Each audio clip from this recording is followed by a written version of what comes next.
Bonjour les amis vierges, on se retrouve un petit peu en retard, mais on se retrouve quand même pour votre tirage de cette deuxième quinzaine de juin. Vierge en signe solaire, en signe lunaire, vierge à l'ascendant. J'espère que vous allez bien, que vous êtes en pleine forme. On va regarder avec un premier arcane majeur du tarot de Marseille la coloration de cette quinzaine. Euh, Je vous rappelle qu'il s'agit d'une guidance générale, donc tout ne va pas vous parler de la même façon, vous ne gardez que ce qui fait écho avec vous, le reste, vous revenez pendant cette deuxième quinzaine, réécoutez cette vidéo, voir s'il y a des énergies qui se mettent en place, ou des situations là qui vous parleraient un petit peu plus. Le reste, vous mettez de côté, vous allez enrichir ça avec ce qui se passe pour votre signe lunaire, votre signe ascendant. Et en cas d'interrogation ou de questions beaucoup plus personnelles, vous passez par le mail qui est dans le descriptif de la vidéo. Allez, on regarde c'est quoi le fond du décor pour nos amis vierges sur cette deuxième quinzaine de juin. Qu'est-ce qu'on va nous dire sur vous?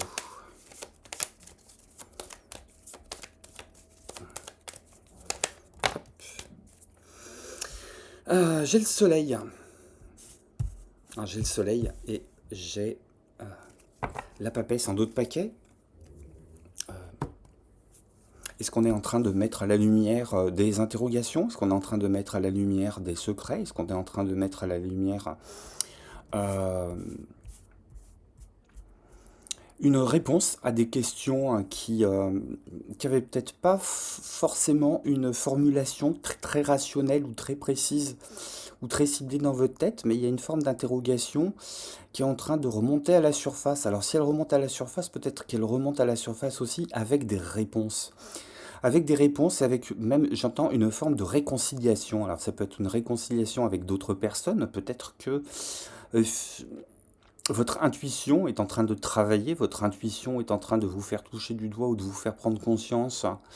Ça peut être l'appréhension d'une situation par quelqu'un d'autre, donc avec un autre moyen de raisonner, avec d'autres valeurs, avec d'autres positions, d'autres postures, d'autres points de vue. Peut-être que tout ça, ça y est, ça vous effleure, c'est en train vous êtes en train de vous enrichir de cette prise de conscience, et puis tout ça est en train de remonter à la surface, et puis d'apporter de la lumière, d'apporter des liens nouveaux, d'apporter une forme de dynamisme, quelque chose euh, qui vous recentre un peu, qui vous fait du bien, qui amène pas nécessairement un bonheur qui est hyper épanouissant, parce qu'avec la papesse, on n'est pas à la foire du rire, hein, on est plutôt sur une forme d'introspection, hein, de retenue.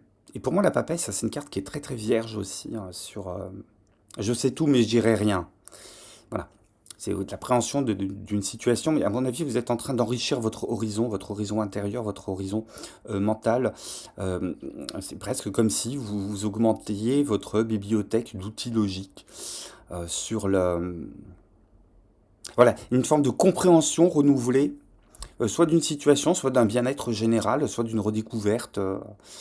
Euh, Peut-être aussi l'explication que vous êtes en train de vous apporter ou que les autres sont en train de vous apporter dans une optique de bon vivre ensemble, de bon relationnel, euh, de croissance globale, là, pour le bien-être de tous. Et voilà, je pense que quelque chose vous tire vers le haut, qui émane de vous, qui émane des autres, qui émane d'une forme de, voilà, d'interaction et qui vient aussi, ce que je voulais dire, c'est voilà, c'est expliquer peut-être des blocages que vous avez pu rencontrer avant, des hésitations, des doutes, quelque chose qui devait vous sembler un peu nébuleux, sur lequel vous n'arriviez pas à poser des mots très précis, très nets. Et pendant cette quinzaine, je pense qu'il y a quelque chose qui est en train de se faire jour. On va regarder ça avec un premier tarot en complément. Et ouais, alors regardez ce que j'ai à la coupe. En d'autres paquets, je retrouve la papesse et le cavalier de denier. Alors je pense que s'il y a une prise de conscience, elle va arriver presque à dose homéopathique, jour après jour. C'est quelque chose qui va... Ça va être peut-être de l'ordre du petit détail, et puis le lendemain, ça va occuper peut-être de plus en plus de place dans vos pensées. Je suis désolé, hein, j'ai des voisins, des futurs ex-voisins là qui sont en train de faire des travaux. Ça a été épouvantable là, de trouver là, pour les deux trois derniers signes du temps tranquille pour faire les tirages. J'ai perdu ma phrase, mais vous l'aurez complétée. Euh, je vais tenter de reprendre un peu l'esprit tranquille. Vous voyez ce que je disais. C'est quelque chose qui est en train de se faire de plus en plus visible jour après jour. Alors ça pourrait être soit comme une tâche qui grossit, soit comme un ciel qui devient de plus en plus lumineux. Vous prenez l'image qui vous parle le plus. C'est voilà, chaque jour il y a une progression qui est limite imperceptible, mais qui s'insinue de plus en plus. C'est quelque chose qui vous ouvre un champ de réflexion, un champ des possibles, quelque chose que vous pensiez, euh, sur lequel vous pouviez être étriqué ces derniers temps-là, qui est en train de se révéler.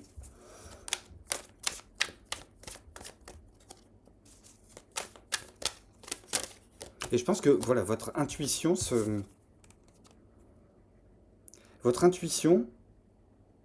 peut-être que votre intuition, là, sur cette quinzaine, elle est en train de prendre le pas sur votre rationalité, et peut-être que vous êtes la première personne qui est hyper déstabilisée, puis en fait, vous êtes en train de vous rendre compte que c'est un peu le revers de votre propre médaille. Il serait double, hein, finalement, hein, le signe de la Vierge, contrairement à la littérature classique. Moi, j'entends qu'il y a des synchronicités qui se font,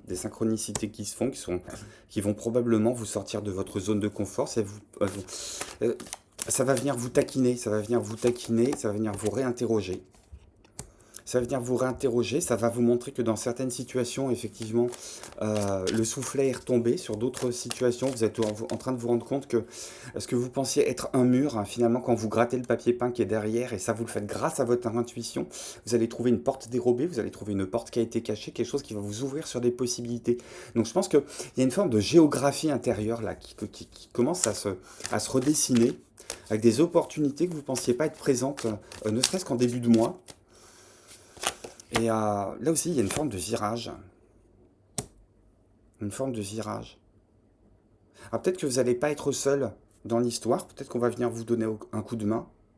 Par rapport à une situation, si c'est une situation professionnelle, ça peut être un avocat. Si c'est une situation financière, ça peut être un banquier. Si c'est une situation affective ou psychologique, ça peut être un thérapeute. Ça peut être vous aussi, qui êtes en train de vous fortifier, qui est en train de vous rendre compte que euh, vous aviez peut-être une certaine manière de fonctionner qui aujourd'hui n'a plus lieu d'être. Je pense qu'il y a une transformation intérieure. Vous êtes en train de vous rendre compte de toutes les richesses que peut vous apporter tous les bienfaits que peut vous apporter la diplomatie par rapport à certaines situations. On connaît votre franc-parler, on connaît votre franchise. Vous êtes peut-être en train de vous rendre compte que finalement, en passant du papier de verre au niveau des angles, il y a certains messages qui passent mieux. Et il y a certains retours euh, qui vous sont plus favorables. Je suis très curieux. Comme je suis très curieux, je vais couvrir ça avec une carte supplémentaire. Et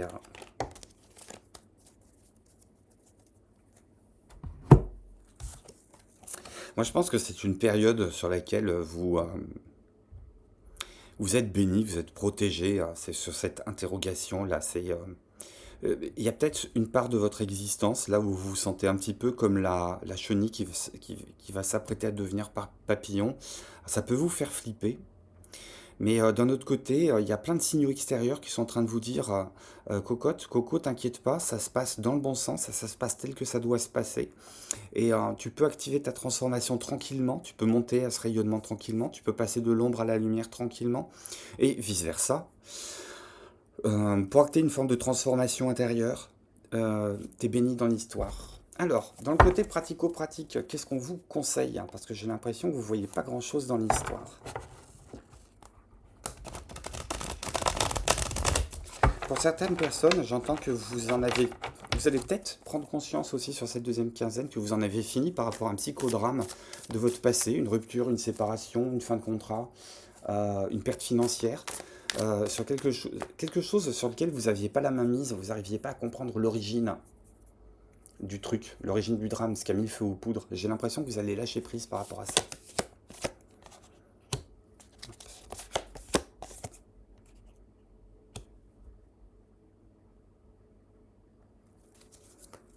Il y a toujours cette histoire de faire des choses qui sont en accord avec votre moi profond. d'aller incarner quelque chose dans la matière, retravailler avec certains collaborateurs, euh, organiser des plannings fluides.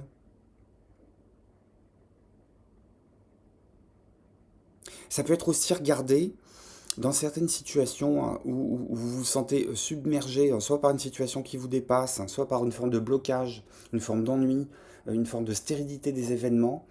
euh, Allez ouvrir les yeux sur comment vous pouvez justement retrouver un peu de dynamique, un peu de réalignement intérieur. Pour moi, il y a une question de... Il y a peut-être un pan de votre vie sur lequel vous auriez tout intérêt à faire marche arrière.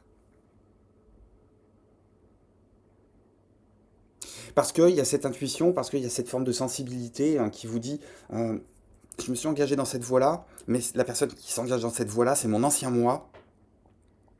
Parce que finalement, quand je suis en train de m'interroger, j'ai plutôt envie de faire autre chose, parce que ce dans quoi je me suis engagé ne me correspond plus nécessairement. Donc il y a une question peut-être de faire un petit rétro-pédalage. Ça peut être sur un engagement financier, ça peut être sur un engagement affectif, relationnel, ça peut être par rapport à une camaraderie qui se transformera en amitié, puis finalement vous vous rendez compte que la personne n'est pas si solide que ça, ou que vous-même vous n'avez pas grand-chose à lui apporter. Et il y a une question de faire un rétro-pédalage par rapport à euh, une situation sur laquelle vous vous étiez engagé. Bon, ça vous apporte une forme de confort, mais guère plus. On est très vite dans l'impasse, on est très vite dans l'ennui, et la question c'est de venir réinterroger cette situation.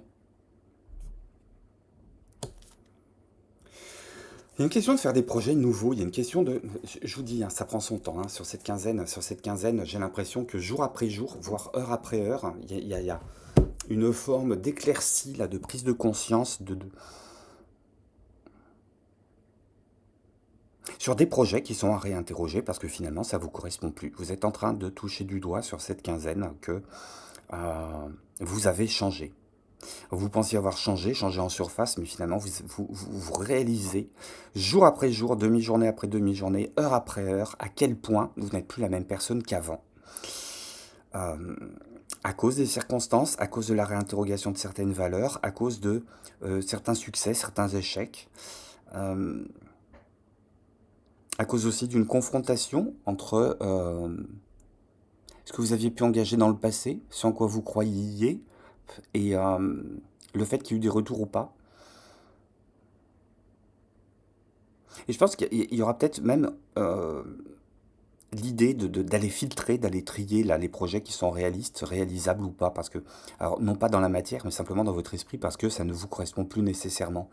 Il y a une question de prendre papier-crayon, de gagner un petit peu en philosophie et en pragmatisme sur ce que vous aurez envie de réaliser au-delà de cette deuxième quinzaine de juin et sur cet été, voire sur la rentrée prochaine, sur votre période anniversaire. Un dernier petit conseil hein, pour vous, mes amis vierges. Voilà, on se réinterroge sur une légitimité, peut-être par rapport à laquelle on s'était battu bec et ongle pour se légitimer, pour se poser, pour se positionner. Puis en fait, on est en train de se rendre compte que ça peut être des coups d'épée dans l'eau parce que finalement, ça ne correspond plus à qui vous êtes aujourd'hui. Il y a une question aussi de regarder dans le rétroviseur une fois que vous serez arrivé à la fin de la deuxième quinzaine de juin pour regarder à quel point, très délicatement, presque imperceptiblement, vous avez pu épouser un virage sur tout le mois entier, à mon avis. Et ouais. Et l'idée, c'est de retrouver votre pouvoir, retrouver le soleil, retrouver qui vous êtes. Pour moi, il y a une forme de projection sur qui vous avez envie d'être, qui vous avez envie de devenir. Qu'est-ce que vous avez envie de faire émerger en vous d'ici à la période anniversaire? C'est vrai, j'ai très peu de datation en général sur les tirages en mensuel ou en quinzaine. Mais là, quelque chose est en train de me dire qu'on va se projeter au-delà de l'été sur cette deuxième quinzaine de juin, parce qu'on va ouvrir le champ des possibles. C'est joli votre tirage. Voilà en tout cas ce que les cartes ont à me dire pour vous. Merci de votre présence, merci de votre fidélité, merci de votre soutien, des pouces, des abonnements, des commentaires.